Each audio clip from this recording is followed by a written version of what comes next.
Ethical Perspectives on the News is produced by the Interreligious Council of Linn County, which is solely responsible for its content. The views and opinions expressed on this program do not necessarily reflect those of the staff and management of KCRG TV9. Hello. We rely on it every day and we expect it to be relatively clean for most of our purposes as humans. Going from the tap, hosing down the garden, or maybe going to the lake. In recent times, water seems to have become a more precious resource than ever. And that makes me wonder, do we all want clean water? I'm Colton LeClaire. Thank you for coming to Ethical Perspectives on the News. I'm joined this evening by two people who have been invested in Iowa's waters for years and years. Dr. Chris Jones, hydroscientist and research engineer at the University of Iowa, and Steve Veysey, Master of Science, Chemistry, ISU.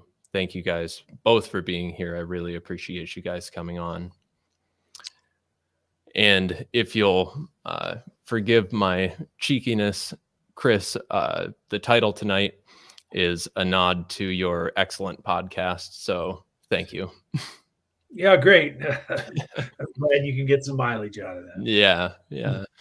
So I'd like to start by each of you briefly just sharing some of your thoughts about the relationship between Iowans, farmers, our waters, how we interact with water in ways that maybe the general public doesn't consider on a daily basis. So whatever you have on that.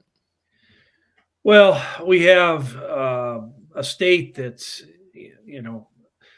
where almost all of our land is in some sort of production, right? And so we have very little land that still remains in its natural condition. And so almost all our lands are what we would call working lands. And so as a consequence of what's happening on these lands is manifested in our streams and our lakes. And of course, it's no secret that the quality of our water here has degraded since European settlement by quite a lot. And so this also includes our groundwater. And so this is something that we struggle with as a state, both at the governmental level and sort of at the cultural level too. And so we have this tradition of agriculture and tradition of exploitation of the environment. And so how do we reconcile the prosperity of that activity with our objectives for water quality? And so that's a challenge that the whole state struggles with, now and will continue to struggle with in the future. If I could add to that, I think you're raising the right question. It's a question I've asked myself for years. It's like, do Iowans really care about water quality? I know I do, but it's like beyond tasty tap water and toilets that flush. What are Iowans' views on water quality? Is it more than a diffuse, unfocused wish? For me, it's like a sharp-pointed stick. I believe that water quality belongs to me, and if you degrade it, you're stealing something that's mine. But I'm not sure other Iowans feel that way, and that makes it sometimes difficult when we're working on water quality projects, because it really has to be an effort that benefits everyone and that everyone can buy into. Yeah, I mean, I personally, as just a citizen of Iowa, see water as a shared resource, and I like to be able to go recreate without worrying about much, and having access to places to go and enjoy our water. And drinking water is, of course, important.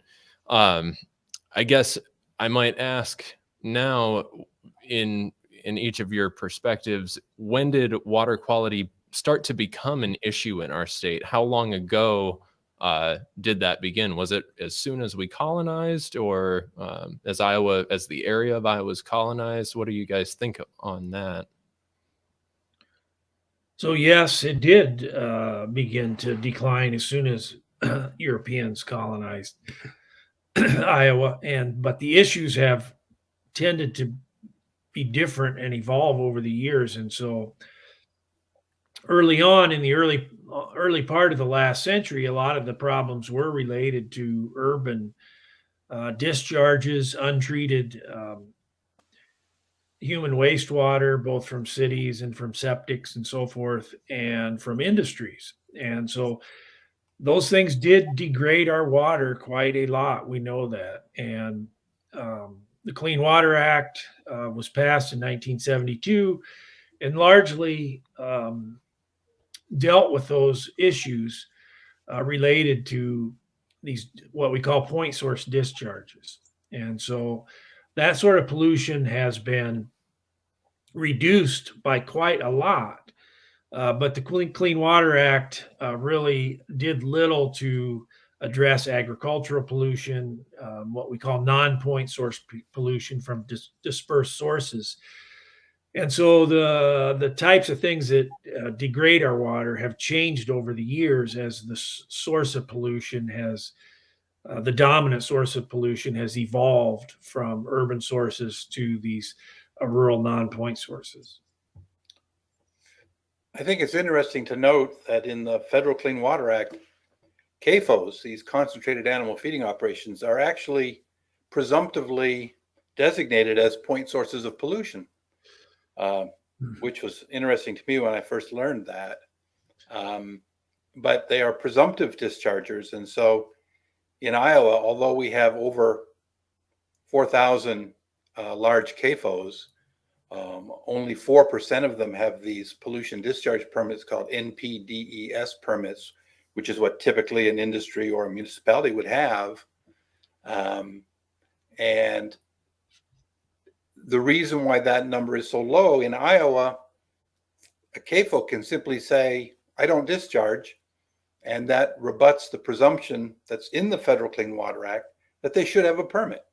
So that's one of the problems, one of the, I call them loopholes or butts that we find ourselves facing when we're trying to regulate and enforce and achieve clean water in an agricultural state. That's one of the issues. So what would be the regulatory agencies or the agencies that we should be counting on to look after our waterways and actually implement meaningful change? Who's set up to be in place to kind of guard our waters, as it were, on a federal or state level? What do those entities look like?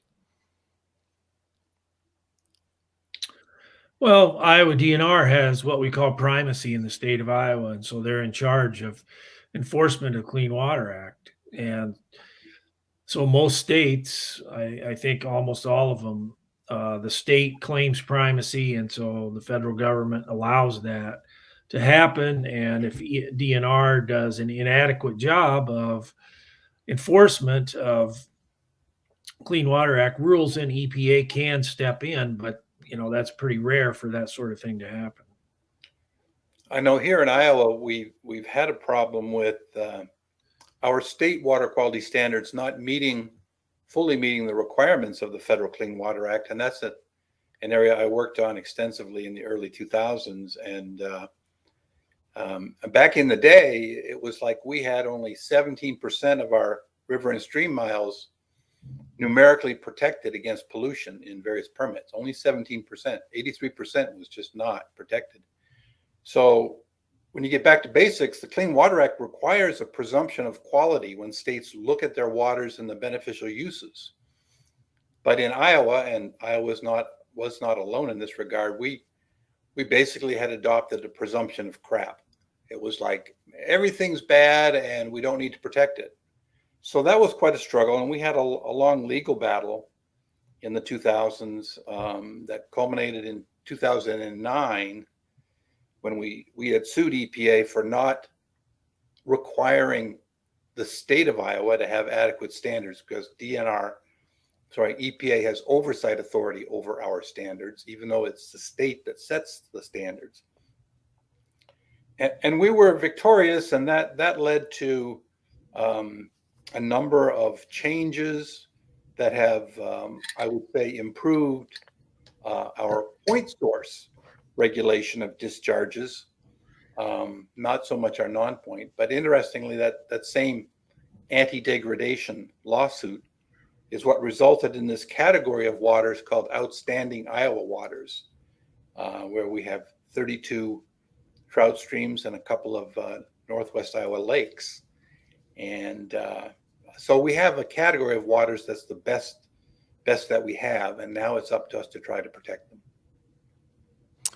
Now, I travel up to the Yellow River State Forest area a lot. That's one of my favorite places to go and recreate. And Bloody Run Creek is up that way. I was hearing about in the news the issues surrounding Bloody Run Creek and I think a CAFO operation up there.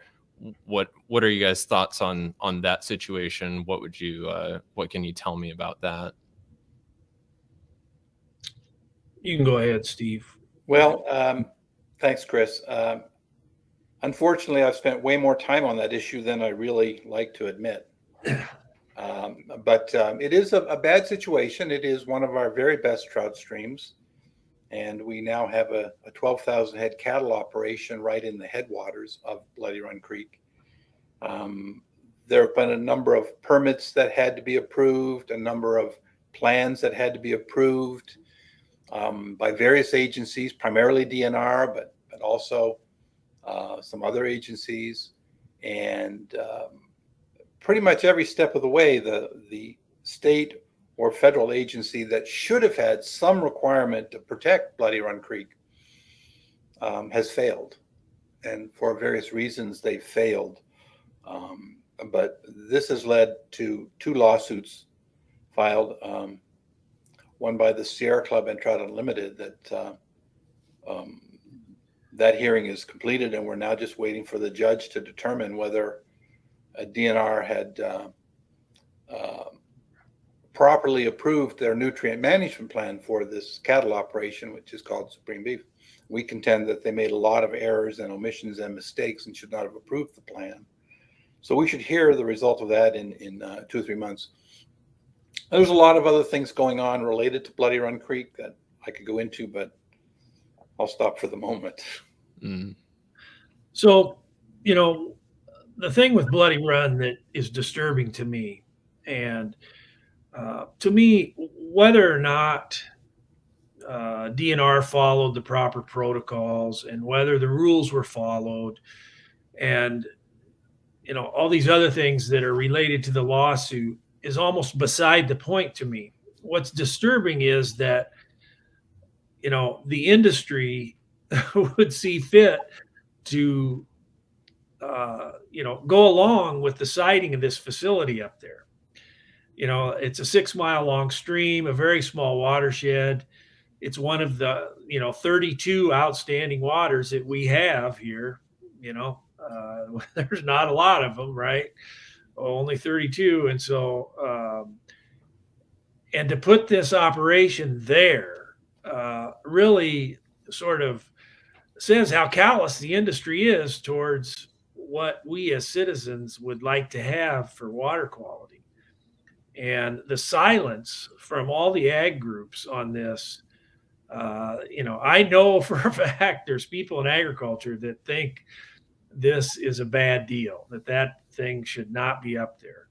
But there's just been total silence from all the ag groups, all the advocacy groups, from farmers in general. It's not word one about whether or not this is a good thing. We all know it's a bad thing, whether or not the proper protocols have been followed or not. And this is really disturbing to me. And, I think it should be disturbing to everybody in Iowa. Now, I was trying to get some representatives from some of these mentioned institutions on for the show. Unfortunately, I wasn't able to, but in the interest of trying to balance the conversation a little bit, I did find some publications from the Iowa Farm Bureau, and it was cited. I don't remember the date of this publication, but it was stating that statewide, the erosion of cropland was down more than 30% in 30 years. I want to say this publication was in the last 5 years or so, claiming less soil is moving into our waters. Iowa farmers have restored more than 313,000 football fields worth of wetlands, which on average can reduce 52% of nitrates from reaching our waters. So I know this is kind of a jump and just a snapshot of what they're talking about, but what is being said here, is this significant in regards to Iowa waterways as a whole? Is this a decent representation of meaningful action towards cleaning up our waterways or making improvements? Any thoughts on that, either of you? So let's talk about erosion. And so there were declines in erosion from about 1987 to the mid 90s. And so why did that happen? Well, it's because the 1985 Farm Bill included a provision called conservation compliance. And so if farmers wanted to participate in the commodity programs, they had to adopt certain soil conservation practices on their land if they were farming on highly erodible land. And so that worked. That is a regulation, and it worked. It did reduce soil erosion, and the clarity of Iowa streams did improve. But we've really seen little progress on soil erosion since the mid 90s. And statewide, we're still very likely above the NRCS standard for what they call sustainable soil loss, which is 5 tons per acre. And so just go, over the past month, go out across the countryside and look at the snow in these ditches and tell me that erosion isn't a problem. It's terrible.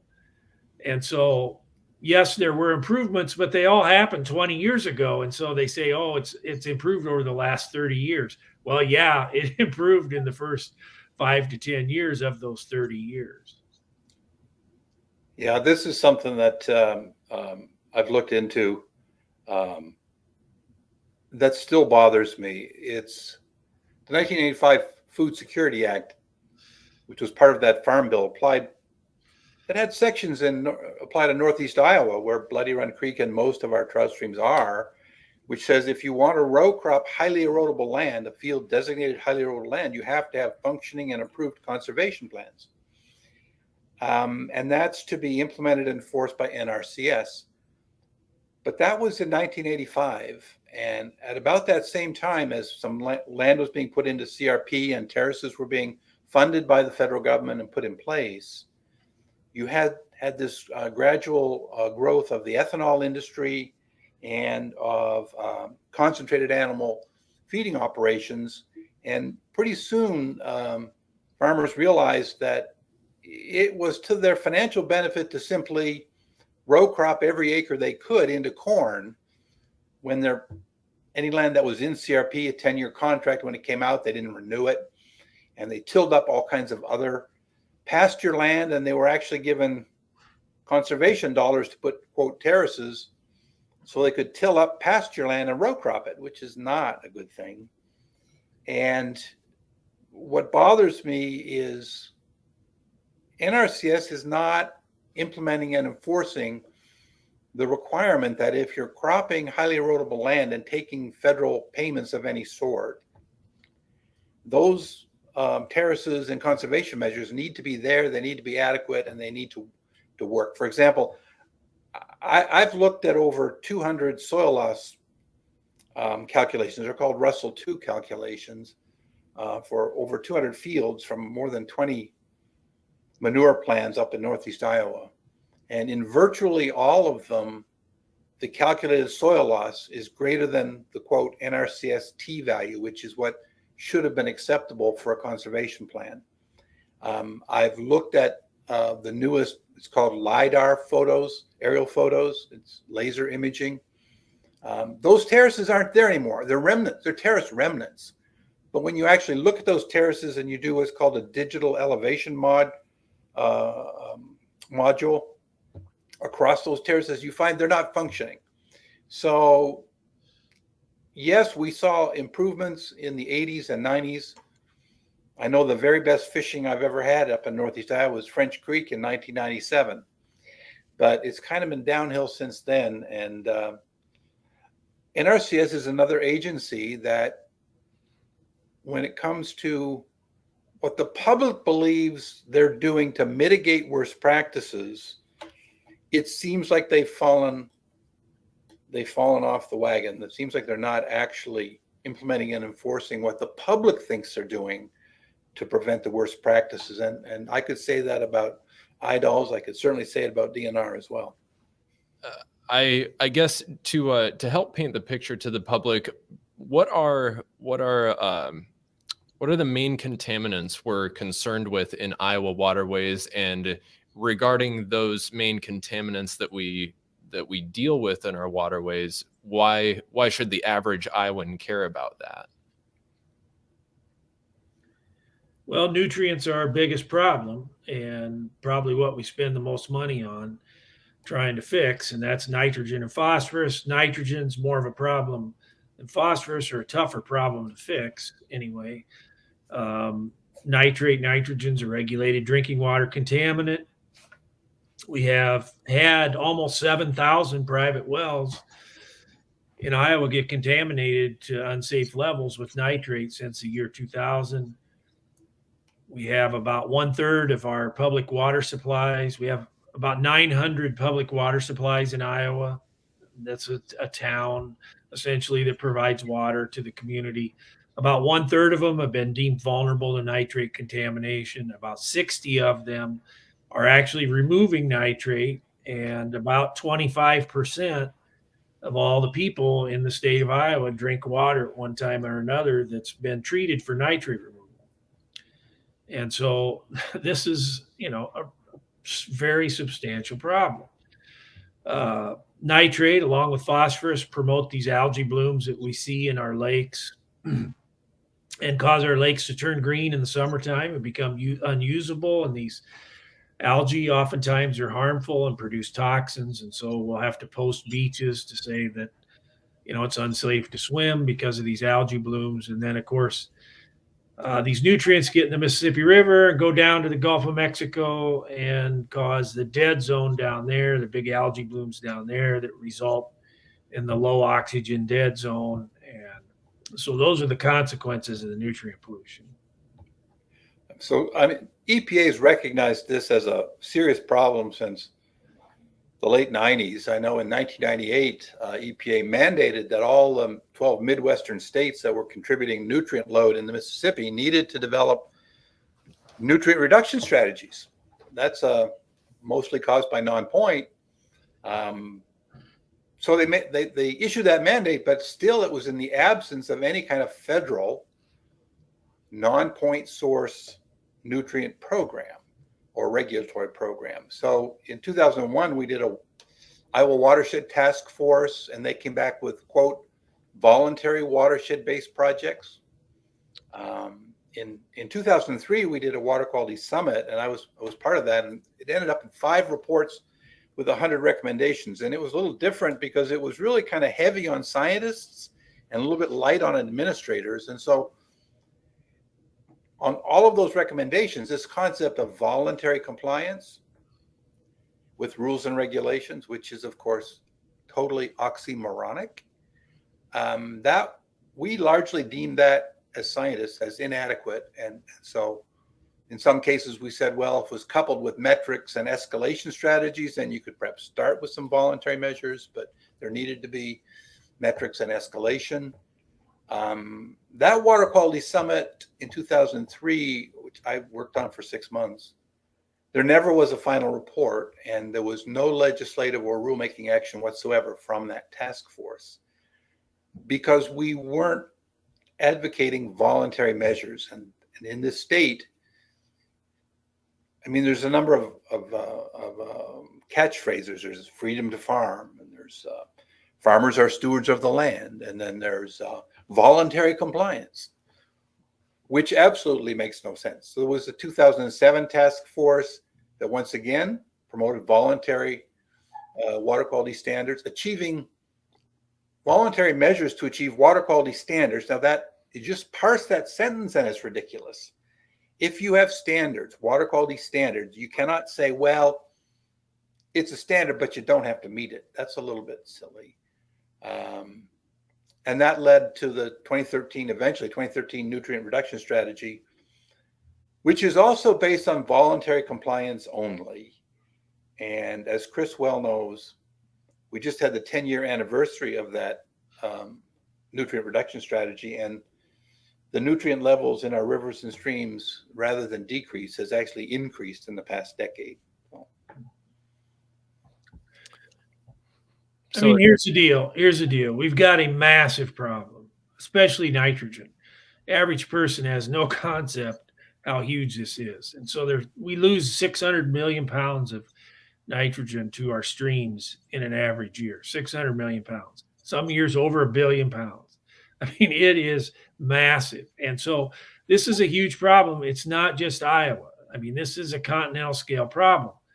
And try to find an example of a problem of this magnitude that has been solved through individual actions. You can't find one. It's never happened to try to solve something this big through altruistic actions, conducted or done by the people that are causing the problem. And so to think that this can be solved without some massive regulatory structure, I think is really a fantasy. So that gets into maybe a final question I'll ask here briefly. I mean, what can really be done either by the average Iowan, whether it's voting, or what do you guys think is going to push us to a point where we actually start paying attention and making some meaningful improvements? What needs to happen? There's got to be grassroots demands for better water. Voting will not do it. Democrats really are not much better than Republicans on this issue. And so people that think they can vote to cleaner water, I think, are in a fantasy. We voted overwhelmingly for I Will and some other things across the state at the county level, and still, very little action. So there has to be grassroots demands for better water. And, I'm a little bit believe what Steve does, that the average Iowan just doesn't care about this issue that much. So at the moment we're at the state where the legislature, for the legislature, the current status quo is not a bug in the system, it is the system. And from their perspective, the nutrient reduction strategy did not fail because nutrients haven't been reduced. It has succeeded because it has not put any regulatory burden on the industry. So I think that by focusing on things like Bloody Run Creek and some other issues, Fawn Hollow up in Northeast Iowa, if we can get more Iowans really focused, really take that sharp pointed stick demand for cleaner water, that at least that'll keep us all going. And maybe I've given up on protecting or improving water in Iowa. I've given up. My goal is to try to protect 32 trout streams in Northeast Iowa, a few hundred miles of outstanding Iowa waters. That's about all I think I can even pretend to have a chance at doing. Because as Chris says, otherwise the problem is so huge that I'm not quite sure how we tackle it. Okay. Well, I appreciate you guys both coming on. It sounds like a big issue. We don't know still if we all want clean water. So thank you. Okay. Thanks for having me. Thank you very much.